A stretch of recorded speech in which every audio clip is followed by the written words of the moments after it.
Yes, good evening, Tala. I think in regard to your question in the morning, I didn't get time. I did some sketch, tried to post, but when I followed it, the sound wasn't clear. I started explaining, but then along the way, there was no sound. Now I've now tried to re-sketch this just to explain something to you. In terms of score depth, so I want you to have a look at this one here.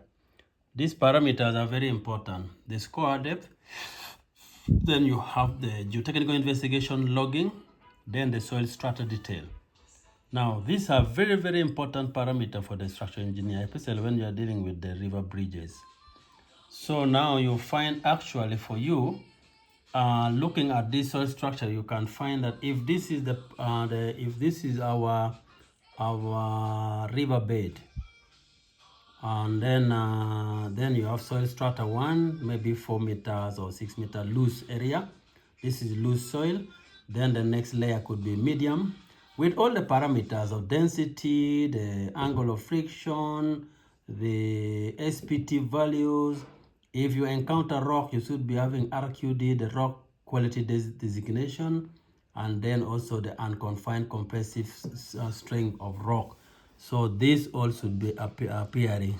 Now, in first instance, if now you look at, let's now look at the depth here.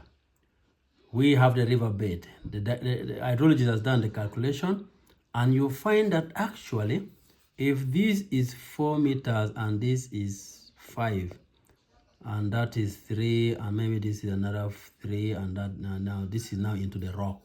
That is 2.5 diameter. This one is normally 2.5 diameter minimum. So this 3 becomes 6, 11, 15.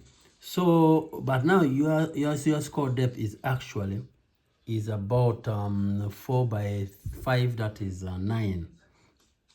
So if your score depth is 9, it means anything below or up to that point is risk.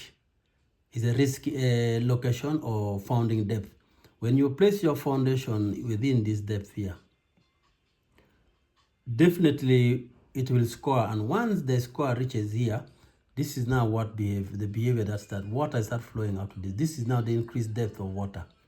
That means the stream flow pressure here, which was on maybe 3-4 meters here on the pier, now you know pressure increases with depth, so it comes down here. This is the flowing area, the new flowing, the riverbed. 20 years from now, riverbed is now here.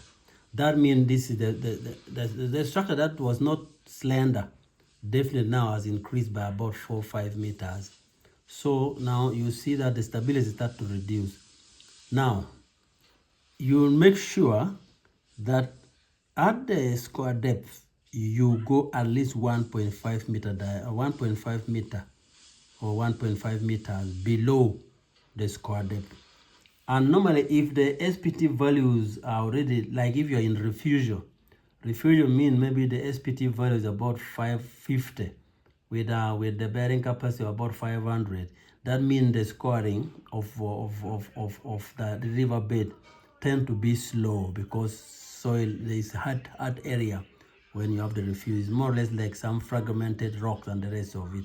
So it doesn't go as fast as loose and medium. So now for you, once the hydrology is done, look at your geotechnical parameter, how far they've gone, look at the soil strata, and then check where is the rock and the rest of it. Now, based on that, then you are able to look. Now, you see, if you're already at 9 meters, digging in a river, going to up to 9 meters, you really need very robust cofferdam, like seat piling that you drive down so that you dig and you keep dry working platform. So that is these are things that you need to bear in mind, that actually this will help you to make. Now you see here, if you put your foundation above the square depth, that's already a risky zone. It's a red zone. Within a certain period, this bridge will come down when it is still intact. The residual strength is still very high and many things, so it will definitely come down. So that is one thing you need to take note of, that actually normally you need to be mindful. So As an engineer for the bridge, these are the three key areas that you need. In addition to the topographical survey, the road profile, where you need to understand the level, this level here, sorry, I just removed my thing. The level, this is level you need to know, this level you need to know, this level also you need to know, even this one you need to know, and then maybe sometime this one, and then you get also this level, that level. So you're able to understand these levels and get to know the depth. But once their score depth is not yet done, please, if it is a rock, you are safe. You anchor your structure, your foundation into the rock, and whatever happens, but still, you need to know that the depth from the pile cap or the existing riverbed to that top of the rock, make sure you know the depth, because after some time, the soil, overburdened soil will be washed, and now that substructure will be exposed to stream flow pressure. In addition, maybe sometimes it flows with boulders like Kasese, so the impact must be taken care of.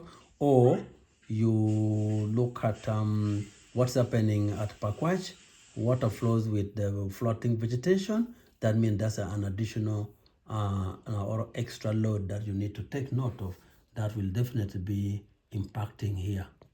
So that is very important. So always be down here below. If this is your score depth, be below it, and that will definitely then, because you know all this level now, you will know the depth. If you see still within 4-5 meters, yeah, you can just see how best you can. Normally, it's good to appraise the pile foundation and also the spread footing. Try to look at the comparative analysis, appraise, and then get what works. But make sure whether it is a pad footing or spread or pile, go below the square depth for the stability and sustainability of the structure.